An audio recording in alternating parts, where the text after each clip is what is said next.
사순절입니다. 사순절은 그리스도께서 나를 위해 고난받으시고 죽으신 바로 그 절기입니다. 우리가 그리스도의 고난에 참여하는 것이 무엇일까요? 내 삶 가운데 내게 있는 어려움들, 내게 있는 아픔들, 내게 있는 이 눈물을 가지고 예수님 앞으로 쭉 나아가시길 바랍니다. 내게 있는 이 삶의 문제가 해결되기를 기도하기보다 이 사순절에 내게 있는 아픔을 통하여 그리스도의 고난을 알게 되어지길 바랍니다. 내게 있는 고난을 통하여 예수님께서 나 때문에 겪으셨던 고난을 보게 되는 은혜가 있길 바랍니다. 중요한 것은 무엇이 응답인가? 내가 원하는 바가 되어지는 것이 응답이 아니라 예수님이 보이는 그 자리가 응답입니다. 이 사순절입니다. 내게 있는 아픔과 고난을 통하여 예수님 이 고난 앞으로 한 걸음 한 걸음 나아가는 복된 시기가 되기를 바랍니다. 우유부단이라는 단어가 있습니다. 제가 어렸을 때는 참 많이 들었는데 요즘은 그 단어를 거의 사용하지 않습니다. 우유부단이라는 단어, 그 사자성어를 가만히 보면 넉넉할 우자, 부드러울 유자, 또 아니 부자, 그리고 그 끈을 단자, 아주 넉넉하고 부드러운데 끊어내지를 못한다는 뜻입니다. 결정적으로 끊지를 못한다. 요즘은 왜 그 단어를 쓰지 않나 봤더니 요즘은 다르게 사용합니다. 결정장애라고. 결정장애. 중국집 가서 내가 짜장면을 먹을까 짬뽕을 먹을까 결정을 못합니다. 이것도 좋고 저것도 좋고. 성경에서는 이런 우유부단이나 결정장애에 대한 부분을 성경에서는 어떻게 말씀하시는가? 절제라 말합니다. 성령님이 오시면 우리 안에 맺혀지는 삶의 모습이 있고 그것이 열매로 나타나는데 내 삶에 나타나는 삶의 새로운 모습들입니다. 그 중에 마지막 성령님이 오시면 내 안에 이루어지는 마지막 삶의 모습이 절제입니다. 전에는 이러지도 못하고 저러지도 못하고 때로는 그래서 끌려다니기도 하고 남이 결정해 준 대로 따라가기도 하고, 그런데 성령님이 오시면 내가 무엇을 해야 되는지, 내가 무엇을 선택해야 되는지 이것이 분명해집니다. 삶은 결정과 선택의 연속입니다. 이제 생각을 한번 해볼까요? 왜 사람들은 결정과 선택에 어려움을 겪을까요? 두려움이 보입니까? 결정장애 또는 우유부단에 두려움이 혹시 보입니까?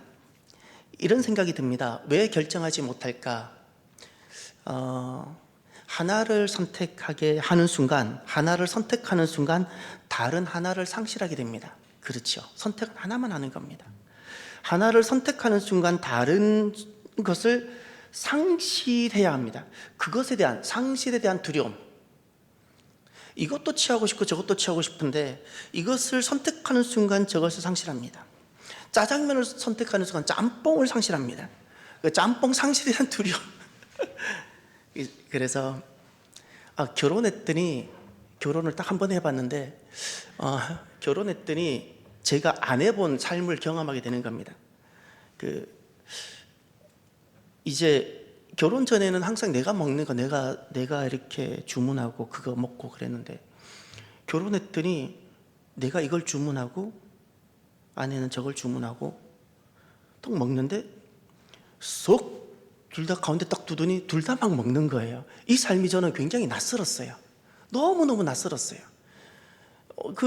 여자분들은 그게 너무 자연스러운 것 같아요. 이렇게 나도 하나 시키고 너도 시키고 가운데 놓고 같이 막 먹고.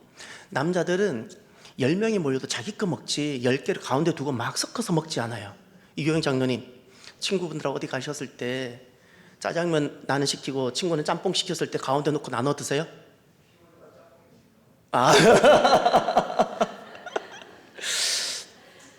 그래서 참 여자분들은 남자랑 참 다르구나라는 생각도 많이 듭니다. 요즘은 이것 때문에 짜장면 집에 가면 메뉴가 달라졌죠.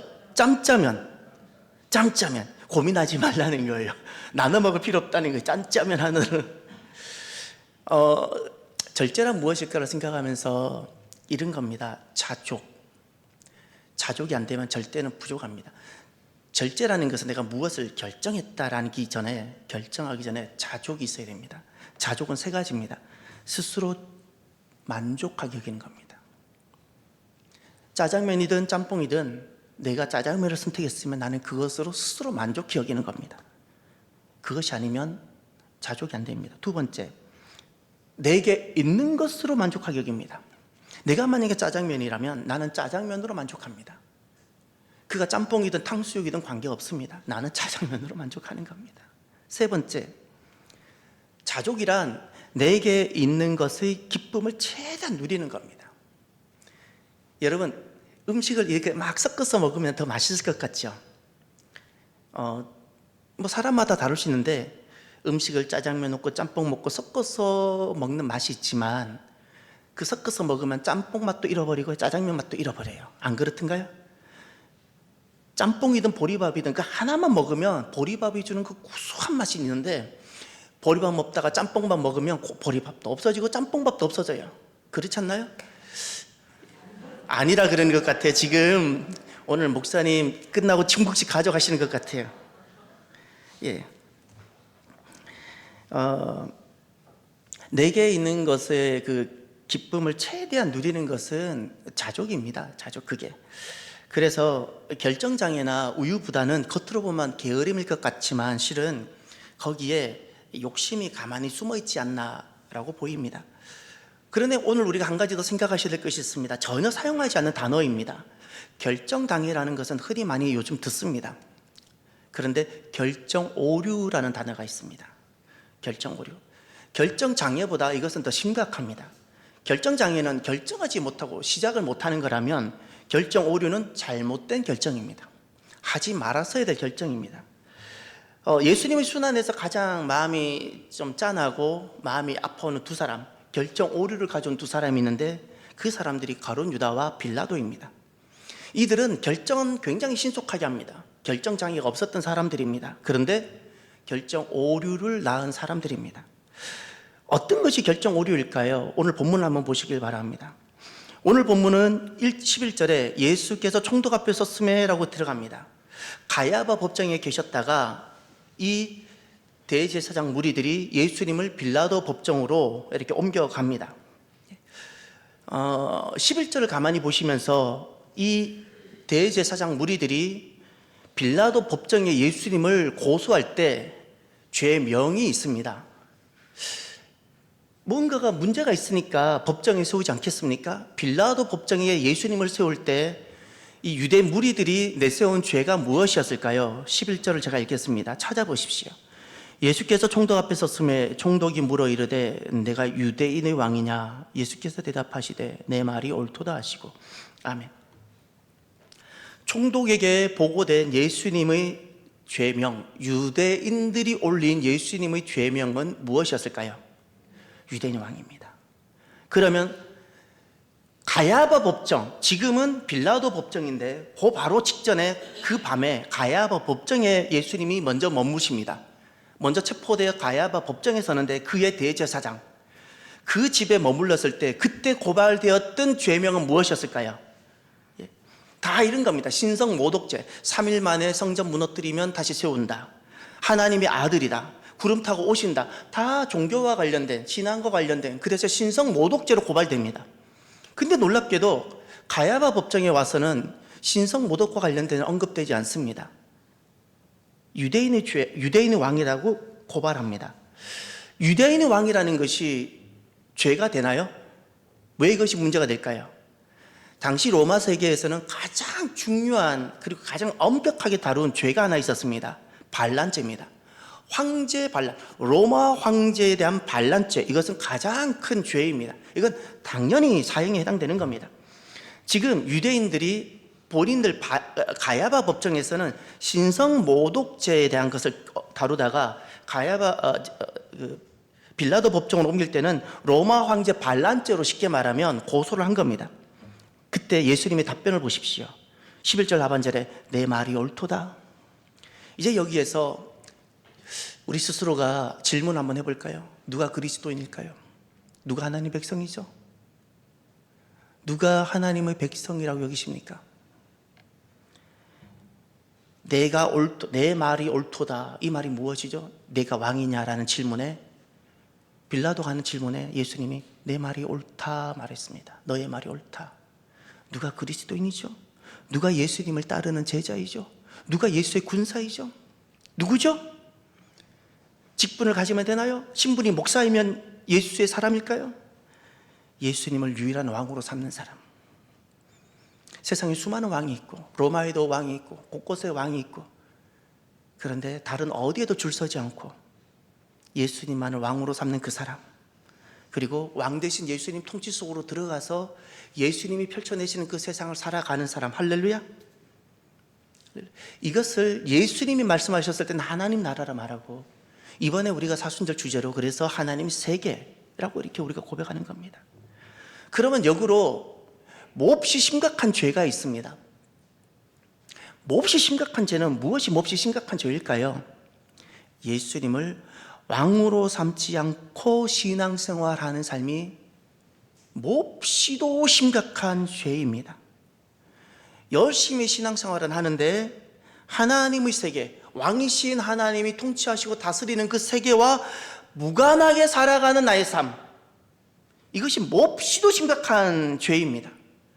하나님의 백성이라는 신분을 가지고 사회적 법의 수준 정도로만 적절하게 맞춰 살아가는 삶, 이것이 몹시도 심각한 삶입니다. 이것이 바로 무슨 사건인가? 이게 선악과 사건입니다. 선악과 사건이라는 것은 칼을 들고 사람을 찌른 것이 아니고요, 세상에서 말하는 흉악한 범죄를 저지른 것이 아닙니다. 하나님을 더 이상 왕으로 삼지 않겠다는 그 죄입니다. 하나님은 이것이 가장 하나님께서 가장 엄격하게 다루시는 부분입니다. 그래서 사랑하는 성도 여러분, 이 사순절에 저와 여러분들이 다시금 그 하나님의 세계로 하나님만을 유일한 왕으로 삼는 저와 여러분의 그 길이 되고 삶이 되기를 주의 이름으로 축원합니다. 그러면 오늘 본문을 보시면서 빌라도 총독의 모습을 관찰하십시오. 무엇이 결정 오류일까? 빌라도 총독을 가만히 보면 네 가지 결정 오류, 이런 것 때문에 결정 오류라고 말할 수 있는 네 가지가 나옵니다. 제가 17절을 읽어볼 테니까 거기에서 여러분 빌라도가에게 보여지는 결정 오류를 찾아보십시오. 그들이 모였을 때에 빌라도가 물어 이르되 너희는 내가 누구를 너희에게 놓아주기를 원하느냐? 바라바냐 그리스도라는 예수냐? 아니, 죄송합니다. 18절을 읽었어야 되는데 18절입니다. 이는 그가 그들의 시기로 예수를 넘겨준 줄 알미더라. 아멘. 자, 17절 18절 함께 읽었습니다. 더 잘 됐습니다.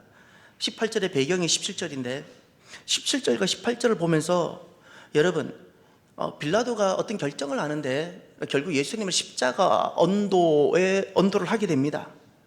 근데 왜 결정 오류일까요? 왜 결정 오류이죠?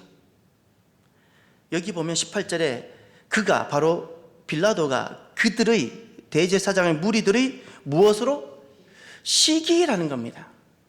질투, 시기, 미움으로 예수를 본인에게 데려왔다는 걸 알고 있다고 이해하겠습니다. 그러면 관계를 알고 있었다는 겁니다. 대제사장의 무리의 관계를 알고도 지금 결정하는 겁니다. 그래서 결정 오류입니다. 아는 대로 하지 않았지 않습니까? 신앙생활은 아는 대로 하는 겁니다. 성경이 말씀하신 바를 내가 알게 됐어요. 그 아는 바대로 살아가는 것이 신앙생활입니다. 또 하나 19절을 보십시오. 총독이 재판석에 앉았을 때에 그의 아내가 사람을 보내어 이르되 저 옳은 사람에게 아무 상관도 하지 마옵소서. 오늘 꿈에 내가 그 사람으로 인하여 애를 많이 태웠나이다 하더라. 두 번째, 빌라도 총독의 모습을 보십시오. 여기 어떤 행동 때문에 결정 오류일까요? 결국 빌라도는 십자가를 언도합니다. 십자가를 결정합니다. 그런데 왜 결정 오류일까요? 누가 등장하죠? 아내가 등장하죠. 빌라도 아내는 되게 지혜로운 여자인 것 같아요. 그래도 영적인 여자인 것 같아요. 그런데 아내가 사람을 보내어서 조언을 합니다. 법정에 앉아있는, 혹시 남편이 잘못 결정 오류를 낳을까 봐 다급하게 그 밤에 사람을 보냅니다. 무엇이라 그러죠? 옳은 사람. 예수님이 옳은 사람임을 조언을 받고도 빌라도는 결정을 합니다. 그래서 결정 오류입니다. 세 번째 보십시오. 23절. 또 여기서 결정 오류를 찾아보십시오. 빌라도가 이르되 어찌미냐 무슨 악한 일을 하였느냐? 그들이 더욱 소리질러 이르되 십자가에 못 박혀야 하겠나이다 하는지라. 아니, 빌라도는 결국에는 십자가를 결정합니다. 그런데 왜 이것이 결정 오류가 될까요? 무슨 악한 일을 하였냐라고 이야기하죠. 빌라도가 보았을 때 예수님께 십자가를 언도해야 할 죄와 악이 보이지 않았다는 겁니다. 그럼 죄와 악이 보이지 않았으면 보이지 않은 대로 결정을 했어야 되는데 보이지 않는데도 십자가를 결정했지요. 그래서 결정 오류가 되는 겁니다. 무죄임을 알고도 유죄를 결정했다는 겁니다. 결정 오류입니다. 네 번째, 24절을 보십시오. 여기서도 찾아봐 주십시오. 빌라도가 아무 성과도 없이 도리어 밀란이 나려는 것을 보고 물을 가져다가 무리 앞에서 손을 씻으며 이르되 이 사람의 피에 대하여 나는 무죄하니 너희가 당하라. 아멘. 여기서 빌라도는 결국 그 십자가를 결정합니다. 그런데 왜 그것이 오류가 됐을까요?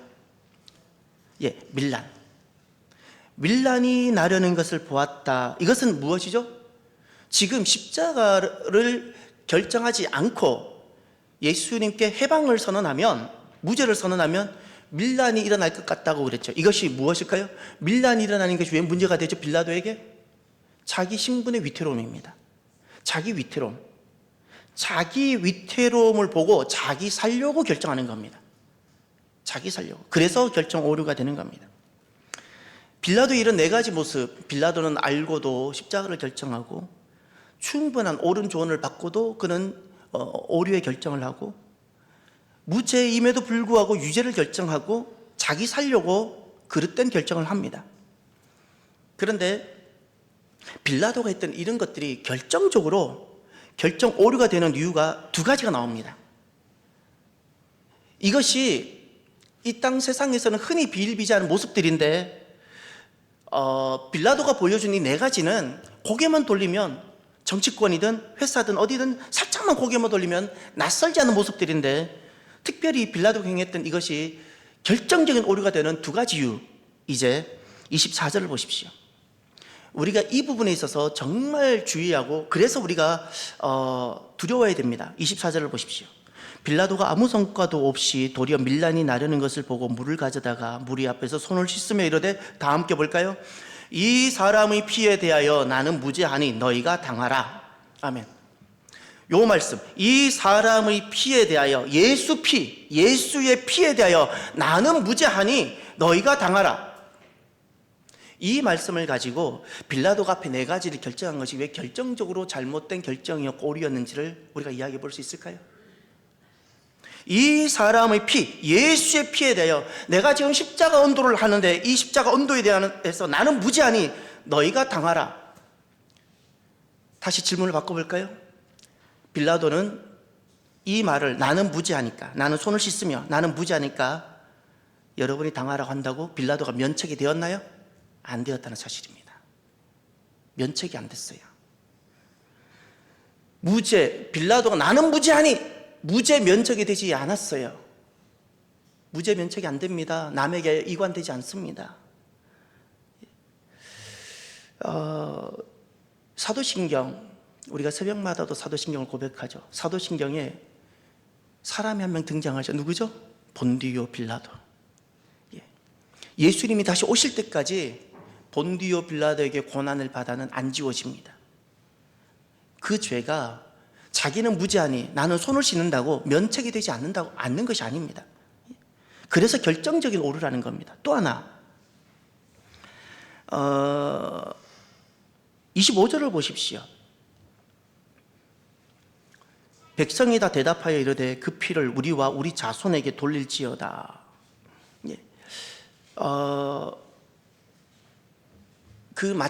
이 이야기, 백성들의 고백이죠. 무리들, 그 피를 우리와 우리 자손에게 돌릴지어다.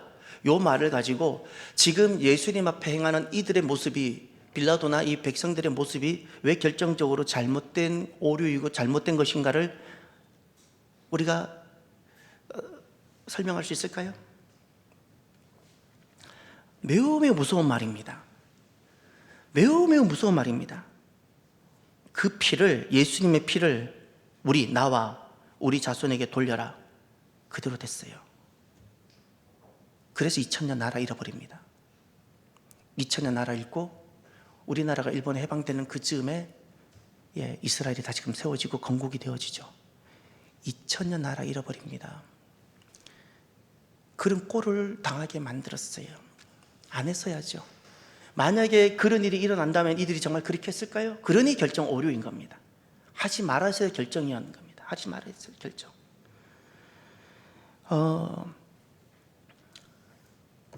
결정 장애도 문제이지만 실은 우리가 더 깊이 생각하셔야 될 것이 있습니다.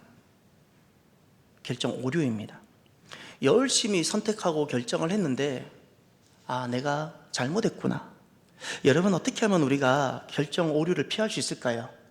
우리가 자기 못 살려고, 앞으로 내 자녀들 망하라고, 2000년 동안 망하라고 결정하는 부모는 아무도 없습니다. 내가 지금 앞으로 영원히 주님 오실 때까지 죄인이 될 것을 기뻐하며 결정할 사람은 아무도 없습니다. 그런데 우리가 다 사람들은 자기 살려고 결정을 합니다. 그런데 왜 오류가 될까요? 살려고 결정하고 자기 자녀 잘 되라고 결정하고, 그런데 결정하는 선택이 도리어 오류가 되는 이유가 도대체 무엇일까요?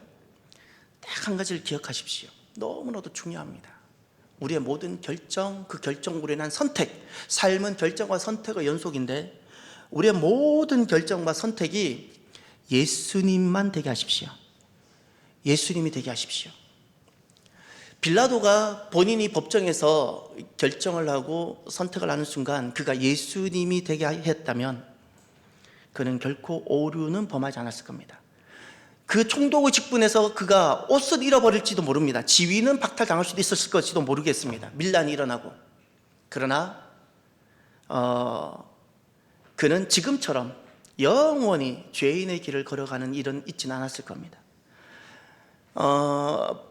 빌라도가 법정에서 예수님의 무죄를 선언하는 순간 그는 많은 그 유대 지도자들과 충돌, 또 그들로부터 비난, 그런 어떤 여러 가지 폭동들을 경험할 수 있을지는 모르겠습니다.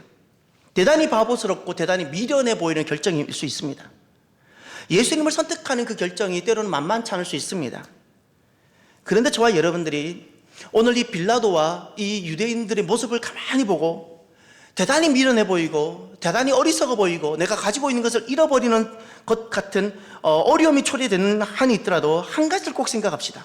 저도 마찬가지, 여러분들께서도 마찬가지. 어떻게 하면 모든 상황에서 나는 예수님을 선택할 수 있을까? 딱 이겁니다. 다양한 상황에서 나는 어떻게 예수님을 결정하고 선택할 수 있을까? 여러분, 다양한 상황, 다양한 시즌, 다양한 일들 속에서 저와 여러분들이 예수님을 선택하도록 하기를 바랍니다. 그러려면 오늘 본문을 통해서 세 가지 교훈을 얻기를 바랍니다. 참 유혹이 많고 두려움 주는 것도 많을 텐데 우리가 어떻게 하면 예수님을 선택하는 그 믿음의 길을 걸어갈 수 있는지를 오늘 본문을 통해서 세 가지를 보기를 바랍니다. 첫 번째, 군중이 주는 두려움을 이겨내시기를 바랍니다. 저도 마찬가지고요. 군중이 주는 두려움이 있습니다. 빌라도를 기억하십시오. 그는 관계를 알았습니다. 그런데 누구를 두려워하고 누구의 눈을 받는가? 유대 지도자들, 그 무리들, 그들이 주는 그 위협과 두려움, 유대 백성들이 일으킬 밀란에 대한 두려움, 폭동으로 인해서 자기 지금까지 성공하기 위해서 로마 황제라는 그 방향을 향해서 열심히 달려가는 그가 모든 것을 상실할까 봐의 그 두려움. 그래서 많은 사람들은 군중과 무리가 원하는 그것을 선택을 합니다. 빌라도도 결국 군중과 무리들이 원하는 것을 선택을 했습니다. 예수님은 이와 같은 선택을 넓은 길이라고 말씀하셨어요. 많은 사람들이 넓은 길을 갈 거라는 겁니다. 군중과 무리가 주는 그 메시지와 그 두려움을 벗어나지 못한다는 겁니다. 그런데 예수님은 분명히 말씀하셨습니다. 그 길이 망하는 길이라고. 넓은 길, 망하는 길이라고. 좁은 문만이 생명의 길이라고 주님 말씀하셨습니다. 코로나 시즌을 대비해 보면 딱 이런 겁니다. 한국 땅에 교회가 세워지고 나서 처음으로 교회가 직면하는 두려움을 맛보게 되는 시즌이었습니다. 정부나 매스컴이나 사회 각계각층, 회사에서든 어디서든 교회에 대해서 주는 메시지들, 두려움들을, 이것은 지극히 작은 거라고 저는 생각이 되어집니다. 지극히 작은 것. 우리가 그때 어떤 순간 어떤 선택과 결정을 하게 되지요, 그지요? 다 자기 싫은 사람들은 살려고 결정합니다. 망하려고 결정하는 사람이 아무도 없습니다. 그런데 살려고 결정했는데 시간이 지나가고 세월이 흘러보니까 안 했어야 되는 결정들이 있을 수 있지요. 결국 후회할 결정들. 그것이 결정 오류입니다. 여러분, 한국 교회는 코로나를 통해서 한번 어려움이 지나갔습니다. 여러분, 똑같은 코로나 시즌이 돌아온다면 여러분들은 이제 어떻게 결정하고 싶으십니까? 어떻게 하실 것 같습니까? 사랑하는 성도 여러분, 앞으로 우리에게 어떤 것이 다가올지라도 저와 여러분이 이런 마음을 하나 가졌으면 좋겠습니다. 모든 결정 예수님이 되게 해보자. 할렐루야. 예수님이 한번 되었으면 좋겠습니다. 나 살려고 하는 것이 아니라 무엇이 예수님이 계시고 예수님이 되게 하는 것 결정일까? 이 결정을, 이것을 우리가 가슴에 새기고 나에게 내 인생의 가정 안에서든 사회로부터든 다양한 것이 나올 때 우리가 그것만 한 번만 생각해 보면 좋겠습니다. 두 번째, 어떻게 하면 결정 오류를 우리가 피하고 우리가 복된 선한 결정을 할 수 있을까요? 타협하고 싶은 유혹을 이겨내는 저와 여러분이 되길 바랍니다. 타협의 유혹입니다. 빌라도 예수님 분명히 무죄임을 알았습니다. 그런데 그는 유대 무리들과 지도자들과 적절하게 타협을 합니다. 항상 그렇습니다. 매 시대마다 타협은 굉장히 지혜로워 보입니다. 일제시대 때 적절하게 타협해 가면서 성전 안 잃어버리고 불태워지지 않고 예배 드리는 것이 적절하게 타협이 좋아 보입니다. 그들이 요구하는 동방요배와 신사참배 한 번씩만 살짝씩 해주고 성전 지키고 예배 드리는 것이 더 지혜로워 보입니다. 그럼 오늘날 우리들은 그 모습이 옳다고 말할 수 있을까요? 그렇지 않죠. 그래서 그런 부분들이 당시에 아무리 지혜로워도 세월이 흐르면 오류가 될 수 있다면 이것은 타협이었습니다. 타협이었습니다. 오늘 내가 선택하는 이 모든 결정, 이것을 10년 후에 가서 여전히 옳다고, 20년 후에도 여전히 옳다고, 그리고 마지막에 예수님 앞에 섰을 때도 여전히 예수님으로부터 잘했다고 말하면 난 옳은 것입니다. 그런데 오늘 내가 어떤 결정을 냈는데, 신앙적 결정이든 무엇이든 어떤 결정을 냈는데 10년 후에 내가 왜 그랬을까라고 내가 그렇게 생각이 든다면 난 오늘 잘못된 결정 오류가 아니겠습니까? 예수님 앞에 섰을 때 예수님께서 기뻐하지 않고 책망하신다면 나는 오늘 아무리 살려고 어떤 결정을 했어도 나는 하지 말았어야 될 결정이 아니었겠습니까? 타협하지 않는 것, 타협에 대한 두려움이 있습니다. 왜 사람들은 타협을 하고 타협하지 않을 때 어떤 어려움이 있기 때문에 타협이 유혹이 될까? 고난과 환난이 옵니다. 타협하지 않으면 고난과 환난이 초래됩니다. 타협을 안 해도 아무런 문제가 없으면 타협할 인생이 누가 있겠습니까? 타협을 하지 않으면 값을 지불해야 되는데 그 값이 때로는 혹독하기 때문에 그렇습니다. 그러나 여러분, 저와 여러분들은 여기에 소망을 두고 살아가면 좋겠습니다. 예수님, 그날에 내가 만날 그 예수님, 주님 앞에 돌아갔을 때 오늘 내가 작은 믿음의 결정들, 때로는 완전하지 못하고 여전히 결함이 있지만 다시금 또 일어나서 예수님을 결정하고 예수님을 선택해가는 나의 작은 걸음들, 주님 앞에 섰을 때 칭찬이 되었으면 좋겠습니다. 우리의 소망은 예수님께 두고 걸어가기를 바랍니다. 그리고 예수님 앞에 돌아갈 때 그냥 몸뚱아리 하나, 덩거리는 몸뚱아리 하나 갖고 가는 저와 여러분이 아니라 이 땅에서 내가 믿음을 지키기 위해서 내 몸에, 내 삶에 흔적이 있고 그 흔적을 가지고 주님 앞에 갔으면 좋겠습니다. 가정 안에서든 교회 안에서든 이 땅 안에서든 예수님이 나에게 부탁하신 그 믿음들, 부탁하신 것들, 이것을 내가 지켜낸다고, 적절하게 타협하고 가면 그런 일 없어도 되는데 지킨다고 내가 눈물 흘리고 아파하고 잠을 이루질 못하고 사랑하는 사람들과 헤어지기도 하고 어려움도 생기고 이런 믿음을 지키기 위한 흔적을 가지고 예수님 앞에 돌아갔으면 좋겠습니다. 저와 여러분들이 예수님을 만날 그날을 소망하며 우리가 오늘의 결정, 예수님을 만날 그날을 보며 오늘을 결정하는 저와 여러분이 되기를 바랍니다. 세 번째, 어떻게 하면 우리 또한 빌라도처럼 얼마든지 실수할 수 있는 존재인데 그 결정 오류를 피할 수 있을까요? 지금 살고 싶어서 결정하는 오류를 이겨내시기를 바랍니다. 지금입니다. 빌라도 밀란에 대한 두려움이 있었습니다. 지금까지 너무나도 젊은 사람이 성공 가도로 달려왔습니다. 로마 원로원이 그의 이름을 다 압니다. 이제 다음 황제 후보에도 들어가 있습니다. 이제는 떨어지는 나뭇잎 하나도 조심스럽습니다. 그는 지금 예수님이 죄가 없다는 것도 압니다.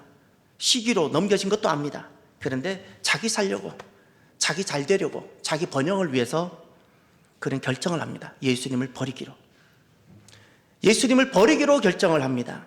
여러분, 사람은 진짜 어떤 것이 삶일까요? 저는 오늘 저와 여러분이 말씀을 한 군데 보고 싶습니다. 고린도후서 4장 10절을 찾아주십시오. 고린도후서 4장 10절.